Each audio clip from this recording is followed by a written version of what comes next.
'అరవింద సమేతలో' 'రావు రమేష్' చెప్పే 'torch bearer' dialogue గుర్తుందా? దాన్ని 'మగధీర' సినిమాకు ఆపాదించుకోవచ్చు. ఎందుకంటే అప్పటి వరకు రొటీన్ సినిమాలతో మన టాలీవుడ్ విసుగెత్తిపోయింది. జనాలు కూడా ఇంకెంతకాలంరా బాబు ఈ రొట్టకొట్లు అనే ఫ్రస్ట్రేషన్‌కి వెళ్ళిపోయారు.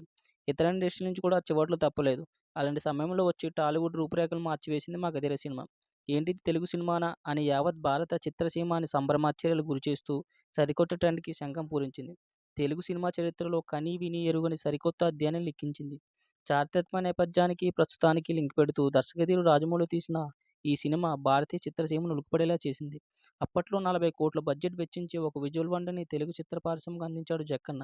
గుర్రపు స్వారీ, కత్తి యుద్ధాలు, వీరోచిత పోరాటాలు, కళ్ళు చెదిరే విజువల్స్, గూస్‌బంప్ తెప్పించే ఎలివేషన్స్, వినసొంపైన పాటలు ఇలా చెప్పుకుంటూ పోతే ఈ సినిమాలో ప్రతీదీ అద్భుతమే. ముఖ్యంగా 'వంద మందితో రామ్ చరణ్' చేసే పోరాట సన్నివేశం ఈ సినిమాకి హైలైట్. ఇప్పటికీ ఉత్తమ పోరాట సన్నివేశాల ప్రస్తావనకొస్తే ఖచ్చితంగా 'మగధీర'లో ఆ సీన్ ముందు వరుసలో ఉంటుంది. ఆ తర్వాత అలాంటివి ఎన్నో వచ్చాయి గానీ 'మగధీర'లో ఆ సీన్ మాత్రం ఓ ప్రత్యేక అధ్యాయంగా నిలిచిపోయింది. అంతేకాదు బాక్సాఫీస్ లెక్కలు, రోజులు, సెంట్రల్ పరంగా ఈ సినిమా నమోదు చేసిన రికార్డులు అన్నీ ఇన్ని కావు. అప్పటి వరకు ఉన్న రికార్డ్‌ని తుడిపెట్టేసి సరికొత్త బెంచ్ మార్క్ క్రియేట్ చేసింది. రిలీజ్ అయిన 5 వారాల తర్వాత హైదరాబాద్‌లోనే 35 థియేటర్లు పెంచారంటే ఏ స్థాయిలో ఈ సినిమా ఆడియన్స్‌ని ఆకట్టుకుందో అర్థం చేసుకోవచ్చు. Rajamouli creativity, Keeravani musics, fights, visual effects అన్నీ కలగలిపి ఈ సినిమాను ప్రత్యేకంగా మలిచాయి. భారీ బడ్జెట్ చిత్రాలకు టార్చ్ బేరర్‌గా నిలిచింది 'మగధీర'.